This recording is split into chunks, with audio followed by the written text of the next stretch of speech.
This is Austin St. John, Jason, the original Red Ranger. You are watching the Morphin Network.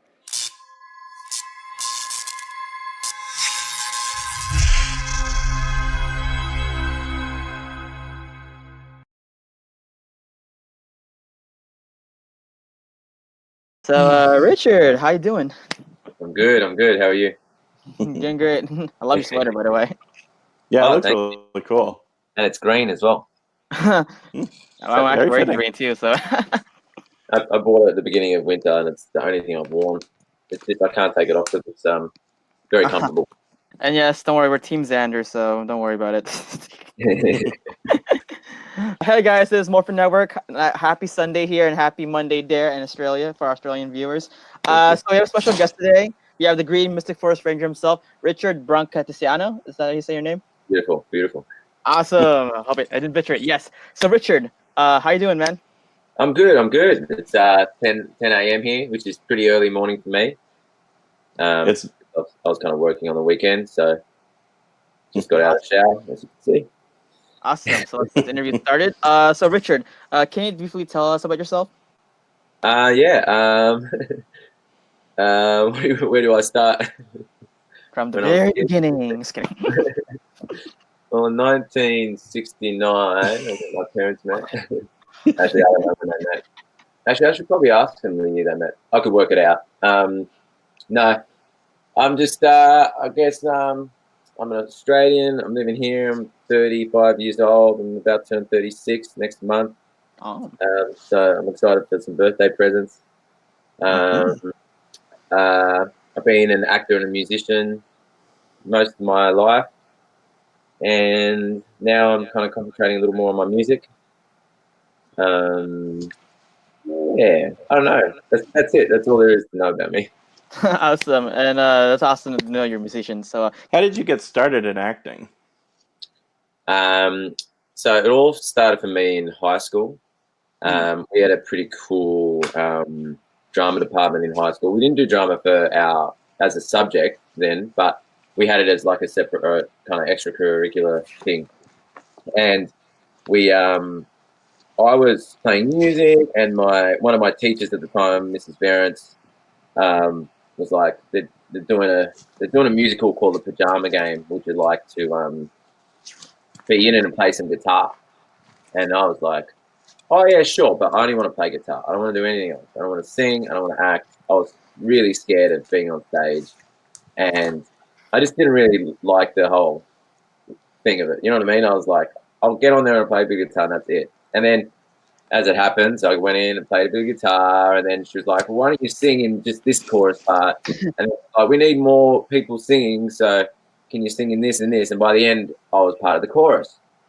And I really enjoyed it. I just loved the energy around the stage and the vibe, and rehearsals were fun. And I ended up really, really enjoying it. And then the next year, they were putting on a Shakespeare, and the director was like, we'd like you to audition for Festi, the Jester, in the 12th Night. And I was like, there's no way I'm doing that. I don't know anything about acting. I don't know anything about Shakespeare. I'm really bad at English. I don't know what half the stuff means. And they're like, just read the play and get back to me. And I'm like, I couldn't even get through the play. I was like, this is intense. So I didn't read it, which is not my life.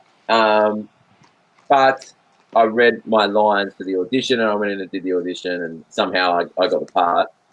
And then and there was a bit of singing and music in that as well. But then that, after doing a character and having that experience, I was kind of hooked, and I really enjoyed it. And then that led to just doing a few more musicals and plays at school. And then when I left school, I didn't know what to do. I had no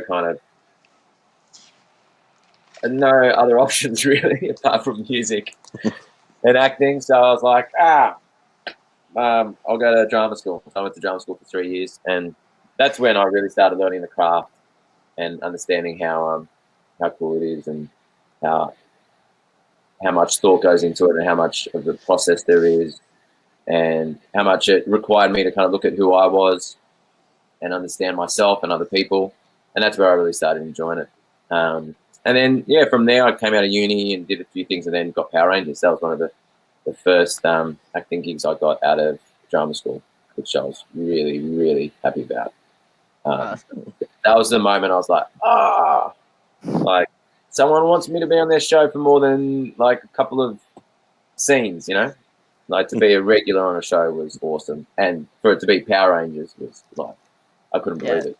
Yeah. Yes, and you are actually one of the awesomest Green Rangers ever, and actually have a cool line. So, honestly, like we even thought like you should have been the leader because like your charisma was, but you know. Oh, well, I thought, I mean, Ferris is pretty awesome, I reckon. He's a pretty great actor. And he's a good guy. I actually Yeah.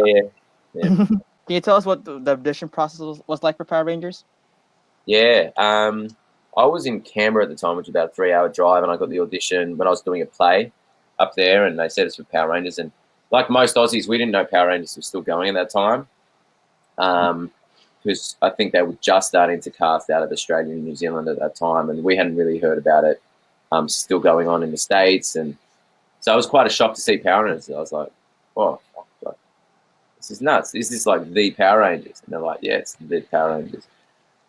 So I ended up driving down and doing an audition in between shows.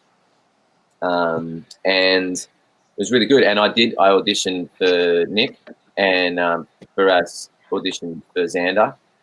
And then I went back up, did the play, and then got a call from Bruce Kalish, and he was like, if you could choose a part, which one would you have liked? And I said Xander. And he was like, well, that's the one we think you would suit the best. And I was like, oh, that's great. I was really stoked. I mean, it was my first role, and I wasn't sure if I could handle Nick, you know what I mean? Because he was kind of running the show, and I didn't know if I had those acting chops. And I had more fun with the Xander audition. It was more, I don't know, just me. So when after that call, I remember taking the call just out here, and it was awesome. I was stoked. I couldn't believe it. Dream come true. It was awesome.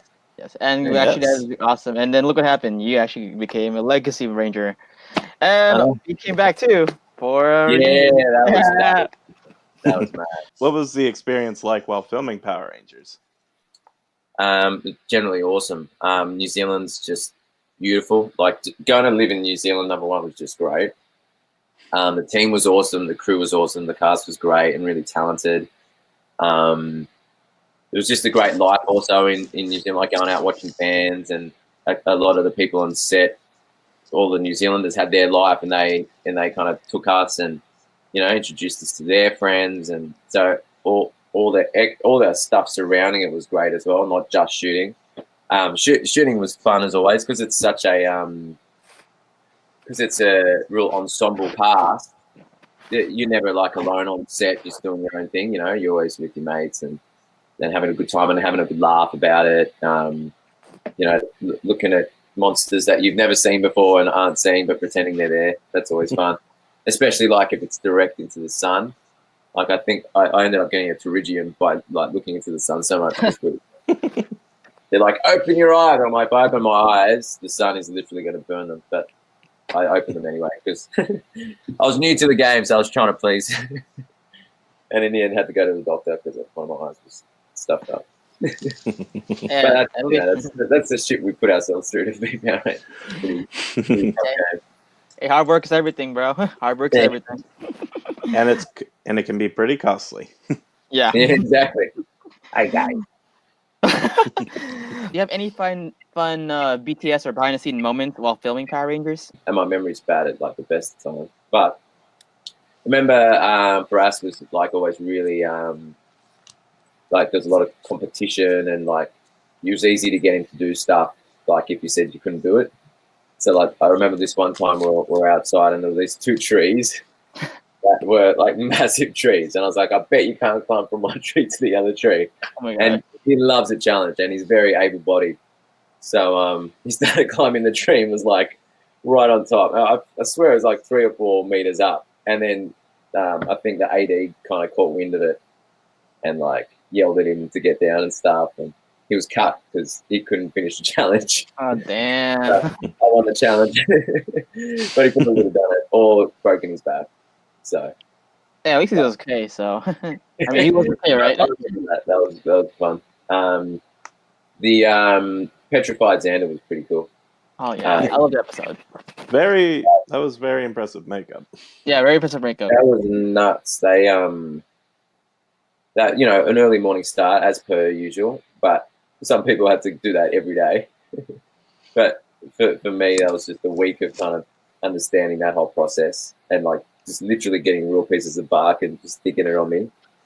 That was cool, and it was a cool storyline too. Like Xander learned a lot through that story. Mhm. And Peter was really sweet to him, and that kind of cemented their friendship more. And I got a soft spot for that episode. I really remember that episode quite well, shooting that and the feeling of it.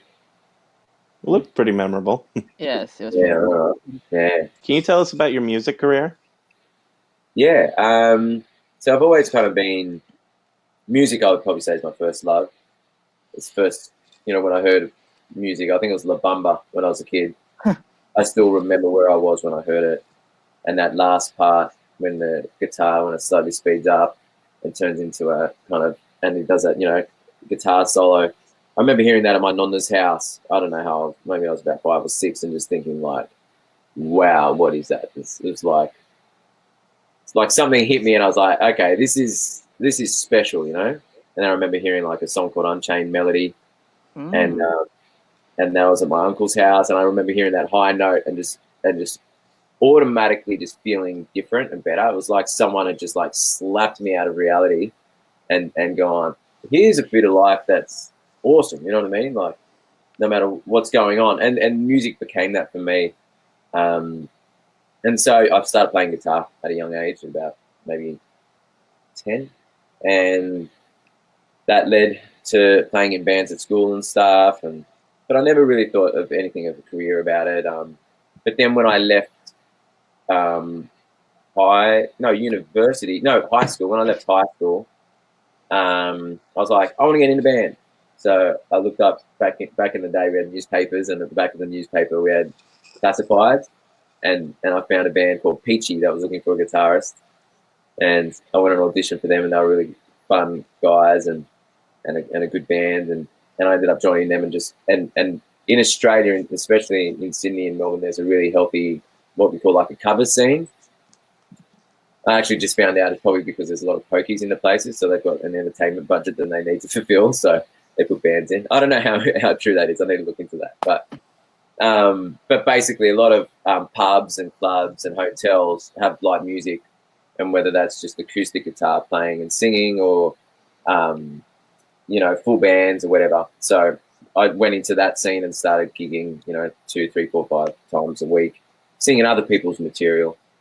And that was like a lot of fun, and I did that to make money while I was kind of getting my feet with acting. And then when acting took off with Power Rangers and a couple of other things, I slowed down on the gigs. And then when I went to LA, I stopped them all together. But then in LA, I started writing a lot of my own material, and that's where the transition happened for me, where I realized that I had something to say. I had songs. I was finding my own voice and how I like to sing and how I naturally sing. Whereas doing covers, I was always kind of trying to be other people, because I'm singing Axl Rose one day, and then Jeff Buckley the next, and then Roy Orbison, and I was all over the place with my voice. I hadn't really found who I was. So taking a break from that, kind of cemented in myself who I was, and going through some, life and having experiences. I had something to write about. So now I came back from LA, and I got, like 40, 50 songs that I'm really proud of.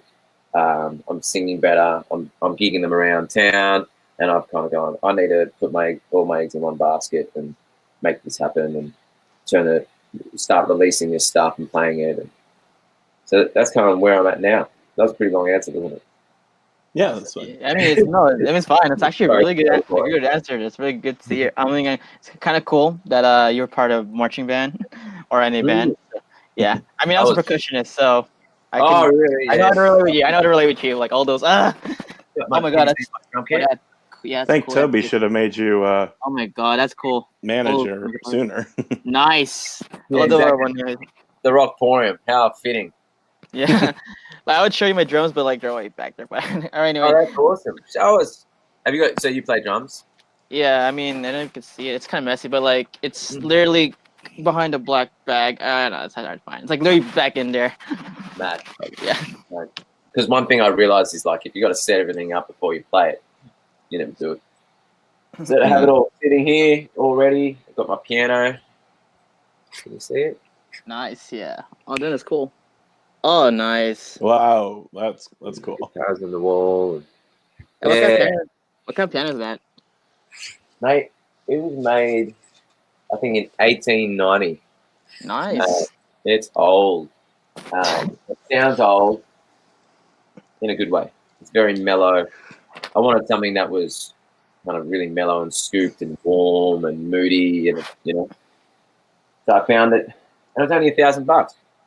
Ain't that bad. Really good piano, eh? Like I remember And- thinking, and oh, that's a lot of money, and then I thought, well, actually, no, it's not. When you get a new piano, yeah. Awesome. So I was happy. I don't have any instruments to show, but I dabbled in music a long time ago. Never again. So we know that the Power Ranger fandom loves you, and your season is awesome. So can you tell us your thoughts about the Power Ranger fandom, like going to conventions, your experience with them? Oh like my that? god, it's been awesome. Hands down, awesome. How many? I think I've been to 3 conventions. The original one, and then 2. You were at 2014 and 2018's Power Morphicon. Yeah, actually, Yes. I actually met you at Morphicon 2018. We actually did interview you, but the thing is that the audio kind of broke. So this is a good redemption for me. So thank you. That's good. Ah, no, it's all right. Are you guys going to Orlando? No, I have work. I mean, I would love to, but I just got a job, so. Yeah, and I'm in the middle of school now, but maybe someday. Yeah. Well, I'll see you guys again for sure. The Morphicon will be there next year, won't it? It's every year now. What's He'll funny be about back it? What's funny about What was that is I live like 10 minutes away from that convention next year at Morphicon. You got no excuse. That's awesome. The Morphicons were bloody great. Just meeting everyone, seeing everyone in person, who you kind of known over Instagram or Facebook, and it's just the vibe there is great. Hanging out with the other Rangers too is awesome, and meeting them. Some people you've heard of or worked with before as well. So it's like a good catch up. I know in Orlando this year, I know Barras is going. I'm going. We haven't seen each other in ages, so we're really looking forward to that. Catching up, hanging out, and it's just like I never thought it would have been like this. When I signed up to do Rangers, I never realised the amazing fans and how into it they are, and how much they respect the work, and everyone's just really, really nice and awesome, to be honest. Like, there were no bad experiences at any Morphicon. It was all like, everyone's just super respectful and lovely and enthusiastic. And you learn so much about them as well, and everyone and you guys. Like, it's just mad. It's just a great way to like share in the love of Power Rangers. Like, it's Exactly. It's actually amazing. It really is amazing. Yeah. I'm really looking forward to Orlando. Yeah. Yes. It's all like about it's like it's also a family community feel. So that's what I love about 100%. Yeah. Absolutely. Where do you think Xander is at this point in his life? In 2019. Or the current Power Ranger timeline. How old will he be? He's probably my age. Bit younger. He's obviously became the head of the Rock Forum, the manager, and took Toby out. Underhandedly got him away somehow. And he's probably like franchised it, and like it's all over the world now, the Rock Forum. He's a big boss, and he just goes around and tells everyone what to do, but in a really nice way. You know what I mean? He's kind of, you understand, he's not as egotistical as he was back in the day. He's grown up a bit, so hopefully people like him, and that's why he's franchised really well. You know, I don't know if you know it, but like you actually did kind of come back for that 20th anniversary, but these are your costumes, so Say it again. yeah. I don't know if you noticed, but they actually did bring your character back, but basically your costume came back. What do you mean? Hey. Mega Force. Oh yeah, I do. Oh, no way. So I was in it, but I was suited up the whole time. Is that what you mean? Like Yeah. so, 20th anniversary, they had like this. I don't know if you watch Avengers Endgame, like the yeah. No. Oh, okay, never mind. No spoiler. Oh, yeah. So basically, they had like this 20th anniversary of like almost all the Power Rangers in the past 20 years come back, and you had your costume like in one of the shots. I was like, well, okay, Yeah, this is a shot from it. yeah, No way. We just I didn't get told about that. What's going on? yeah. That was like, oh my god, that was like 6 years ago, wasn't it, Kat? yeah, I'm 2014. dirty. I wanted to be asked back for that. Hey, you could come back, Hasbro. If you love watching this, bring him back. They did do Yeah, the cape bit. yeah. What was that? They did do the cape bit. Yeah, they even did. though it was just you guys in the suits, they did do the like Oh, man. spin around cape move thing. I keep forgetting the cape was it's different. No one else had the cape. Right. That's why I actually like your costumes because I mean I like Harry Potter and Cape, so Yeah, it's I'm serious. Like of all the Disney seasons, you guys are my favorite because I mean I love Harry Potter, and I was like, oh yeah, magic. I believe in magic. I remember that doing that line. Like the camera operator came over and was like this, puts the camera in my face. I'm like, I believe in magic.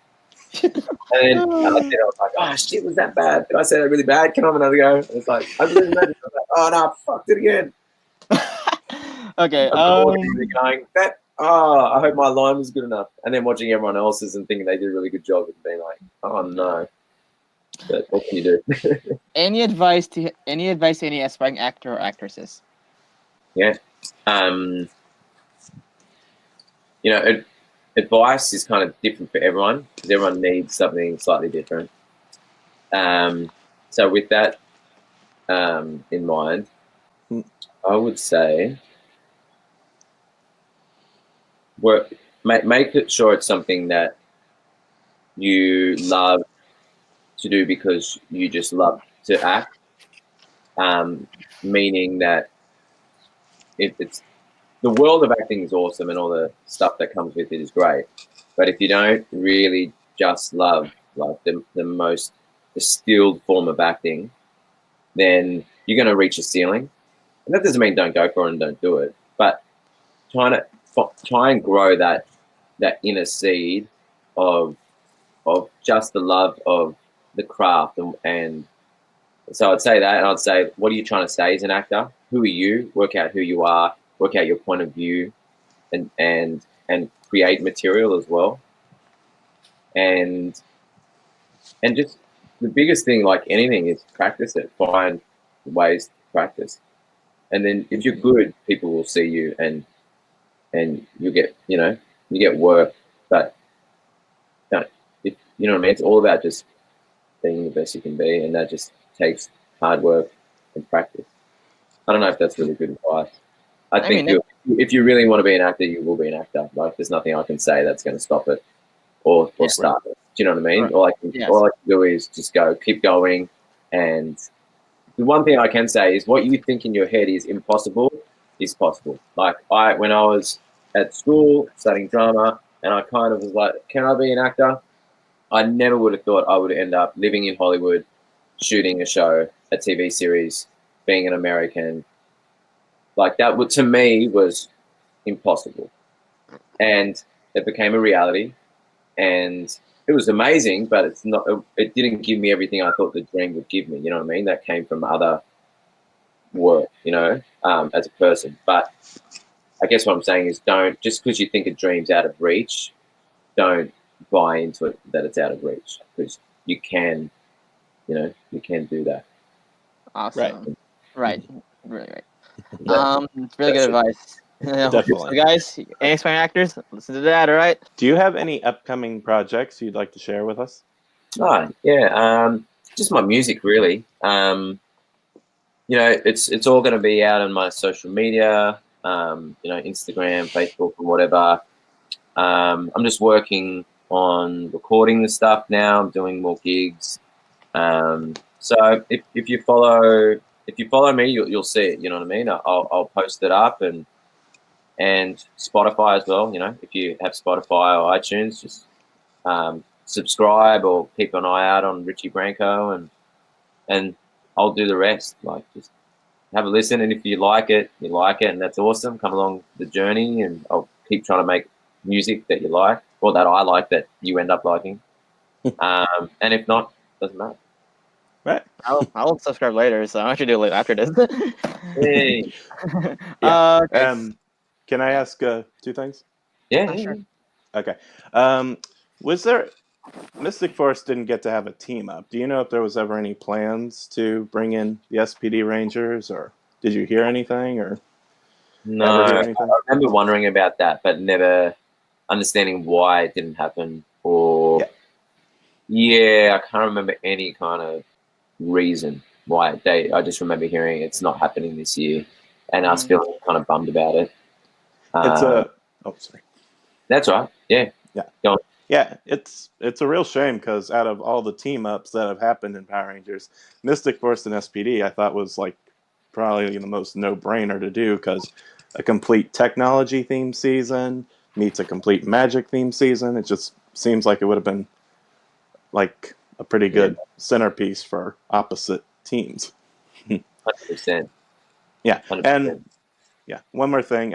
Did you, Matt, and Johnny Young Bosch joke about when you did Once a Ranger? It's like, hey, we've all been Green Rangers. Oh yeah, we did. Oh, yeah. Yeah. Yeah, that was mad. Team up was great. That was cool. Going back and revisiting it after having a little time away, and then going back to do it was mad. It was awesome.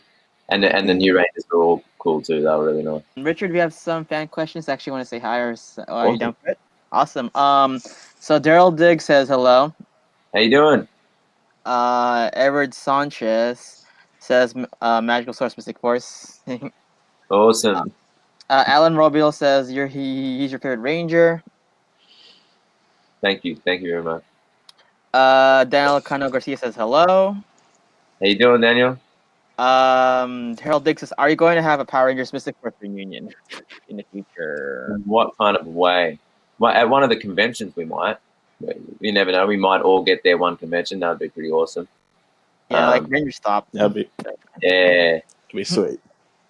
So yeah, but as far as TV, maybe. Sorry. Be on YouTube though. Just gotta find Madison's actress. Yeah, where's she? My question: what was it like to work with John Young Bosch and other Rangers in Once a Ranger? It was awesome, Johnny. I mean, I remember when I was auditioning, I watched Johnny in the Rangers, and I always thought he was really cool. And to meet him in person, it's like, this is awesome. It was like meeting kind of someone who I watched as a kid, and then working with them and like fighting with them. So it's kind of how you would imagine it to be. It was great. Yeah. It was like me, He's a like great dude. It's like sitting here, like I watched you when I was in elementary school, and I can't believe I'm actually interviewing right now. True story. And also, Johnny's a really good singer. Pretty much.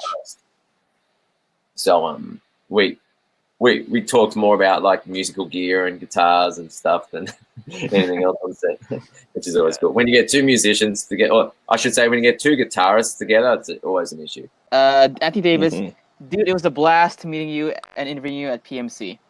Oh. Thanks, mate. It's great to meet you too.